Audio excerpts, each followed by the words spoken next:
And we're very glad to be with Israel 365 for this series. I hope you will all join us every week at Sunday at 4:30. So what we want to do in the beginning of every class, because typically people come in a little bit late, so we always sing a song first. And for those who know, today is actually a minor holiday. It is Rosh Chodesh. It's the new moon festival. In Judaism, we have a lunar calendar. So every month on the new moon, it's actually a minor holiday. So I'm just going to sing a very, we'll call it Lebedik, very joyful nigun, melody in honor of the new moon, and then we will start the class. Ding ding ding ding ding ding ding ding, and then a ding ding ding ding ding, and then a ding ding ding ding ding, and then a ding ding ding. Hi ding ding ding ding ding ding, and then a ding ding ding ding ding, and then a ding ding ding ding ding. Ding ding ding ding ding. I die oh die die die die. I die die die die die die. I die die die die die die die. Ding ding ding ding ding ding ding ding ding ding. Ding ding ding ding ding ding ding, and then a ding ding ding ding ding. Ding ding ding ding ding ding ding, and then a ding ding ding. Ding ding ding ding ding ding ding, and then a ding ding ding ding ding. Ding ding ding ding ding ding, and then a ding ding ding. Did it die die oh I I. I die die die die die die. I die die die die die die die. Ding ding ding ding ding ding ding ding ding ding ding. I ding ding ding ding ding ding, and then a ding ding ding ding ding. Ding ding ding ding ding ding ding, and then a ding ding ding. Ding ding ding ding ding ding ding, and then a ding ding ding ding ding. Ding ding ding ding ding ding ding, and then a ding ding ding. I die hey I die die die die. I die die die die die die. I die no I die die die. Ding ding ding ding ding ding ding ding ding. I die no I die die die die. I die die die die die die. I die die die die die die die. I die die die oh I die. Good Chodesh, everyone. Good new moon of Cheshvan. This week we're learning the second portion of the Torah, the portion of Noah, in Hebrew Noach. And in this parsha, we have the story of the flood. This is a classic story. Almost anyone who has any familiarity with the Bible has learned this from the time they're 5 years old, the story of the flood. And of course, when you add the oral tradition, there is an enormous amount that we can learn from this. This series is called Growth Through Torah. And so what we're doing is we're trying to pick, really we can only pick 1 or 2 points every week. That's all we really have time for. And really try to develop what we can learn from these stories that affect our own lives, that can have an effect and a relevance to us today. So we see, without telling the whole story of the flood, I have to kind of assume everyone knows that the world was not going in the right direction, and God brought a flood of 40 days and 40 nights, and only Noah and his family enter the ark. Even though we're not going to talk about this, it is very, very important to point out that in the first verse of this parsha, Noah is called a tzaddik, a righteous person in his generation. And the sages actually debate what that means exactly. in his generation. Some say that had he been in a generation of righteous people, he would have been even more righteous. But most of the commentaries say he was righteous for his generation, but had he been in the generation of Abraham, he would have been considered quite ordinary. And the question is why?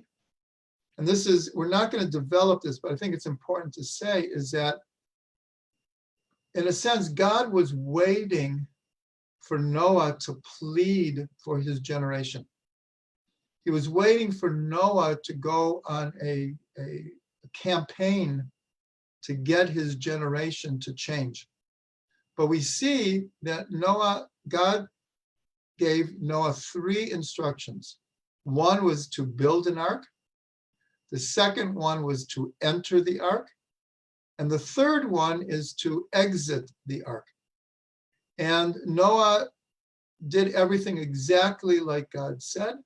But what he missed was that what God really wanted for him is for him to defend his generation or to somehow influence them for the good. And Noah didn't do that.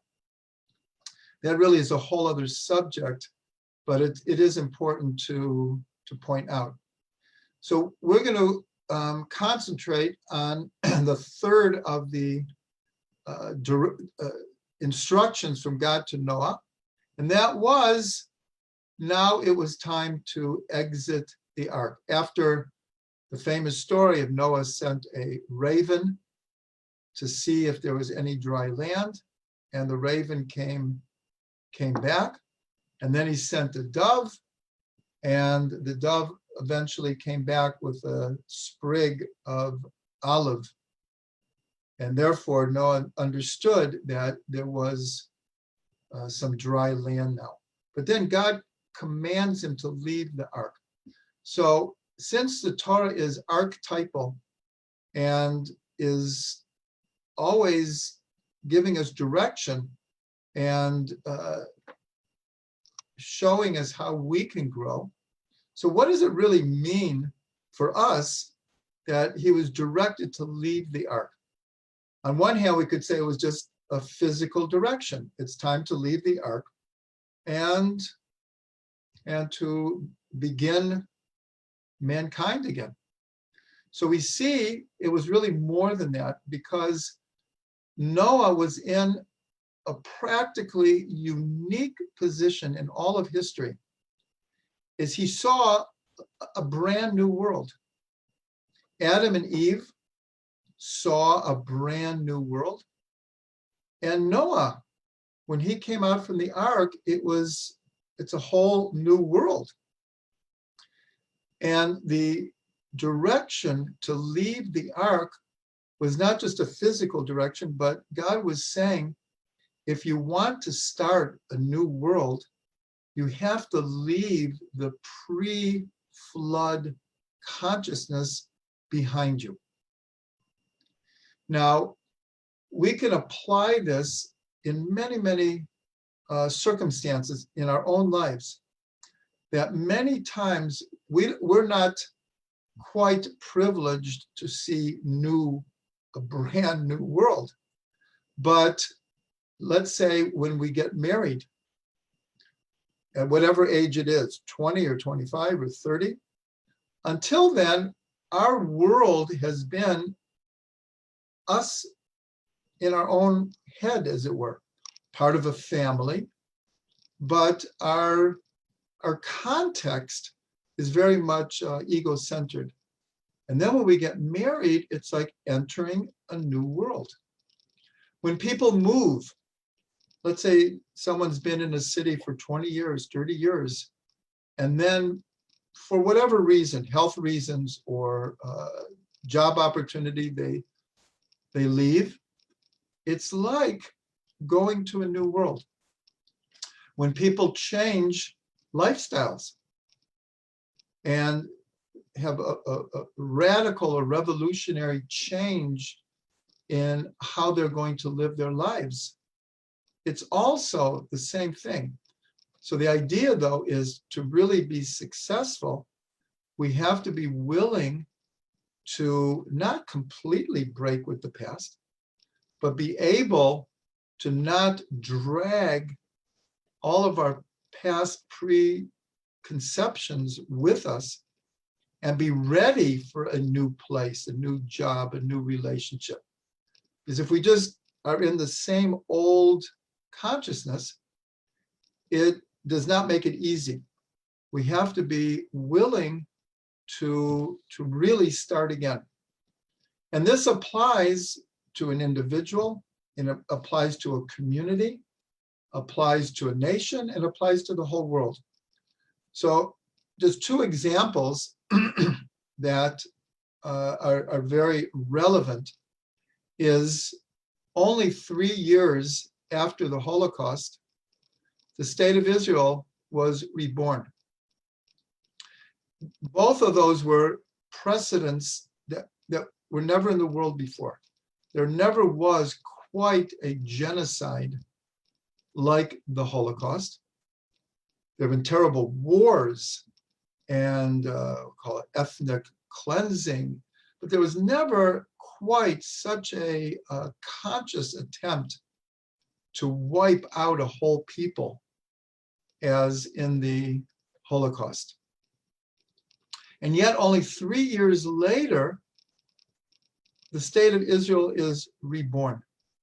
So this, for the Jewish people, and especially for those people who survived the Holocaust, this was like entering into a new world with a new consciousness. And there's no doubt that along with all of the challenges that Israel had in making a state from a people dispersed all over the world for 2,000 years, there were many, many challenges. But one of the challenges was to overcome the fear and the, in a sense, paranoia that the Jewish people had lived under for hundreds, really thousands of years of oppression, and be able to get beyond that fear and to start something new altogether, completely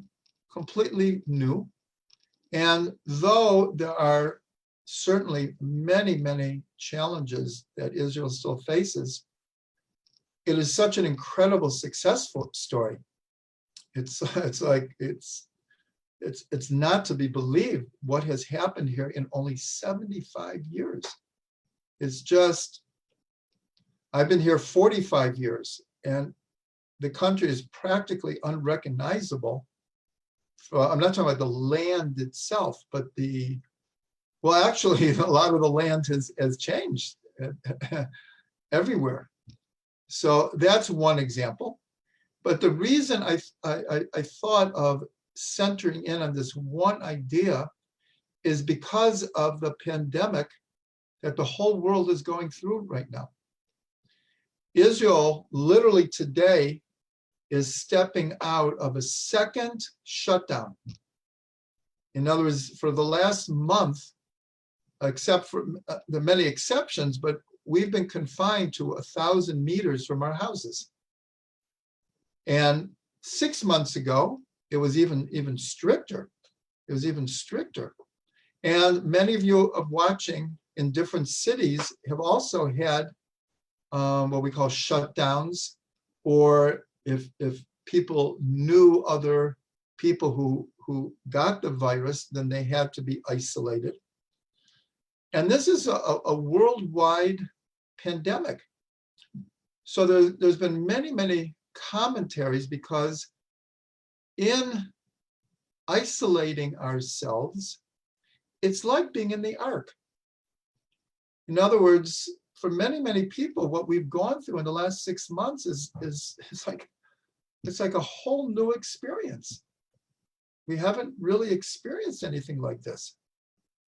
And so on one hand, everyone is longing to get back to what's called normalcy, a state of normalcy. But on the other hand, it's such a golden opportunity that people have had, and I hope we could talk in the past, but I'm not overly confident. When you read the papers, it doesn't appear that the virus is going away all that quickly. And it's something the world is going to have to deal with. So I thought that this was a very incredible parable, the idea of Noah and his family in the ark, isolated for a year until they came out of the ark. But I guess our challenge is not just to go back to normalcy, but to take this opportunity, as many people have used this time to, in a sense, recreate how their life is.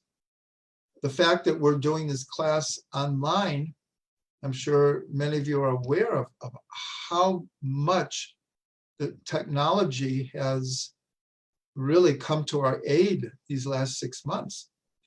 That, you know, so many classes and events and music and seminars have taken place over Zoom, Facebook. So this is an opportunity really for the whole world. I'd say, very unfortunately, I don't see the whole world coming together with a new consciousness. But that doesn't mean that individuals and communities can't strive for that.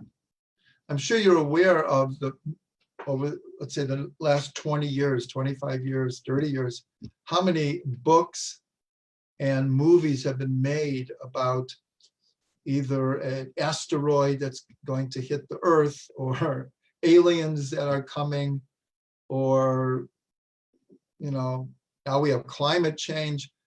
And the whole world is forced to come together and cooperate in order to defend itself from this outside threat. Scores of Hollywood movies have been made. And interesting enough, we're actually living through one of those things right now. But I don't quite see the cooperation yet that I know individual countries are trying to find a vaccine and antidotes, but we're not through yet. But the idea is how to strive for a new consciousness. So this is connected to a concept called in Hebrew, it's called hitchadshut, to make new, to renew. And this is very connected. We started by mentioning that this is Rosh Chodesh. This is a new month. And the Hebrew calendar is actually geared for constant renewal. Every year, we just finished, it's just exactly a month ago, our new year, Rosh Hashanah. And our Rosh Hashanah is not, our new year is not celebrated with lots of drinking and partying and carrying on, but it's a time of repentance. It's a time of introspection. It's a time of gratitude. It's a time for New Year's resolutions and to really take stock and renew ourselves, and to go into a new year and seriously look at it. It's a new year. It's not just another day and we have a party. That's on a yearly basis. As we just mentioned, every month we have a renewal of the moon and we have a holiday. And so we're very aware and very conscious that this month has its own energy. It's like a world in itself. And then on a weekly level, we have Shabbat. We have the Sabbath, where we work for 6 days. And then it's as if we make closure and we go into a new consciousness called Shabbat. Shabbat literally is a different consciousness than during the week. And according to the Hasidic teachings, we have an opportunity every day and even at every moment to renew ourselves. And this is a very big emphasis in Jewish thought. And it is very much a part of what we'll call Jewish survival. Because if we look at Jewish history, we have been challenged as individuals and as communities to have to start all over again, time after time. How many pogroms, how many inquisitions, how many expulsions have the Jewish people gone through, where they had to leave where they were sometimes in a moment's notice, and only having the shirt on their back, and having to start all over again. Hundreds of thousands of people who did survive the Holocaust, they came out with not a penny to their name, and nothing, had to start all over again. Maybe some of you who are watching will know when I say this, but I live in a moshav Mevo Modeim, and a year and a half ago, we had a terrible fire that engulfed virtually the entire community and destroyed about 80% of all of the houses here. And we as a community have been struggling to start again. I have to say that I am so grateful that our house was one of the ones that were spared. And I am living on the moshav, but right now we're only about 20% of the people who were living here. So this idea that I'm talking about actually is really part of my personal experience this last year and a half. But I imagine everyone understands what I'm saying in different ways. One of our daughters lives in California, in Santa Cruz, and a whole lot of her friends lost houses in the last month from the fires. Quite literally, their houses are gone. So this ability to start again, this is what Noah faced. And as we said, all of the stories in the Torah are archetypal and apply to each and every one of us in our own ways.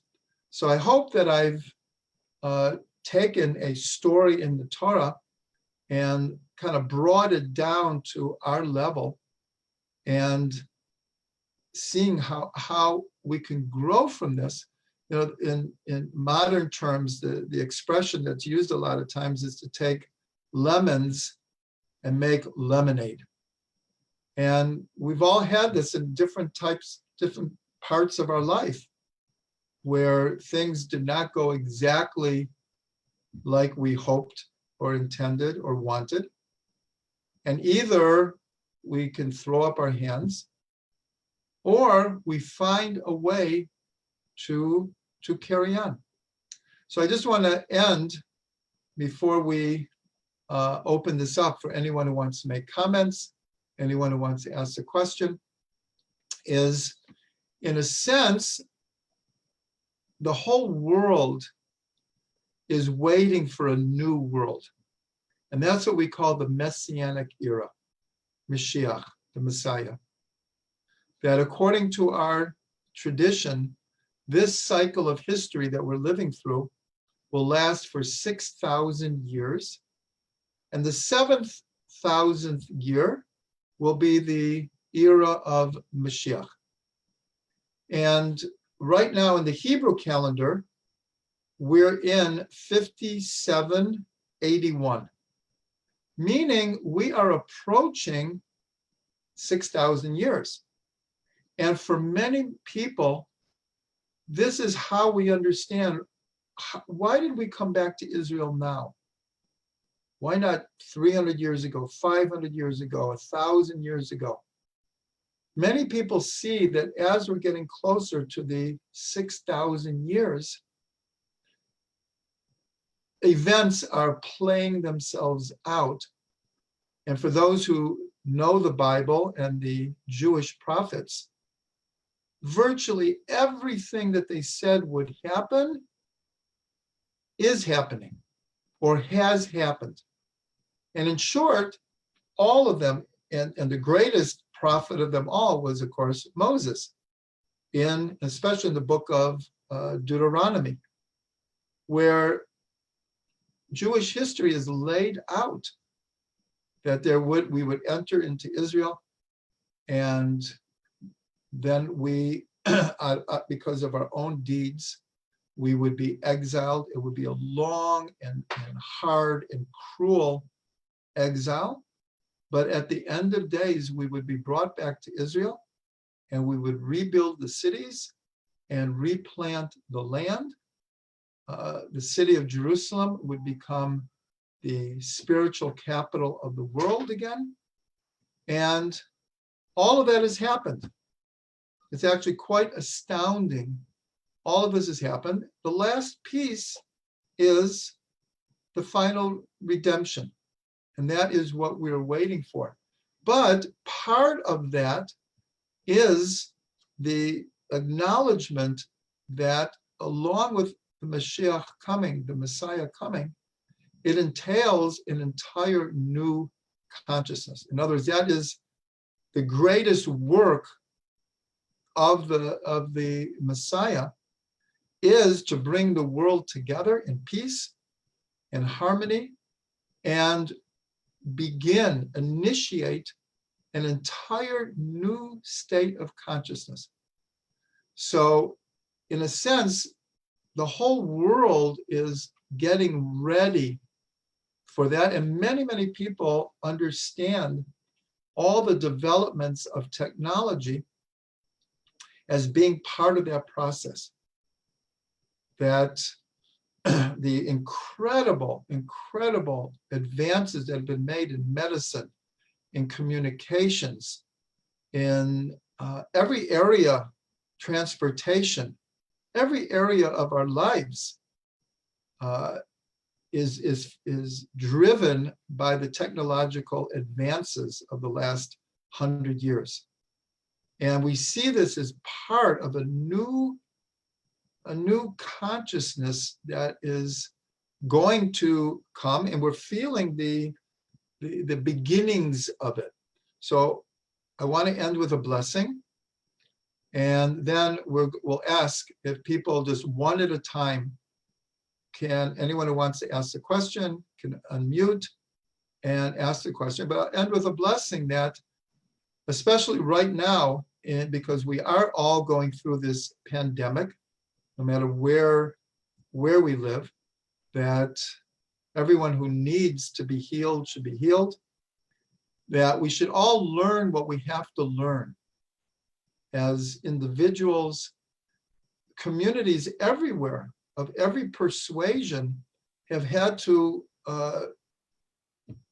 recalculate how to remain a community when getting together in big numbers is not allowed or not encouraged.